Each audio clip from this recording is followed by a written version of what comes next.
Ratusan jemaah calon haji asal Gorontalo masuk asrama haji untuk menjalani karantina embarkasi Antara. Sebelum diberangkatkan, jemaah harus melalui berbagai tahapan pemeriksaan administrasi dan kesehatan. Ratusan jemaah calon haji asal Gorontalo mulai memasuki asrama haji untuk menjalani karantina embarkasi Antara. Pada kloter 28 ini tercatat ada 393 jemaah dari berbagai kabupaten dan kota di Gorontalo. Sebelum masuk ke asrama haji, jemaah menjalani berbagai tahapan, mulai dari pemeriksaan dokumen, pemasangan gelang identitas hingga pengecekan kesehatan tahap akhir.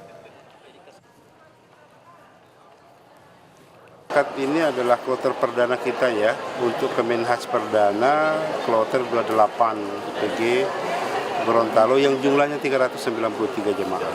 Terdiri dari Pohuwato, Kota, dan Bode Bolango, 393. Jadi ini mereka mendapatkan layanan OSS namanya, One Stop Service, layanan satu pintu, sehingga keluar dari sini jemaah itu sudah beristirahat dengan baik.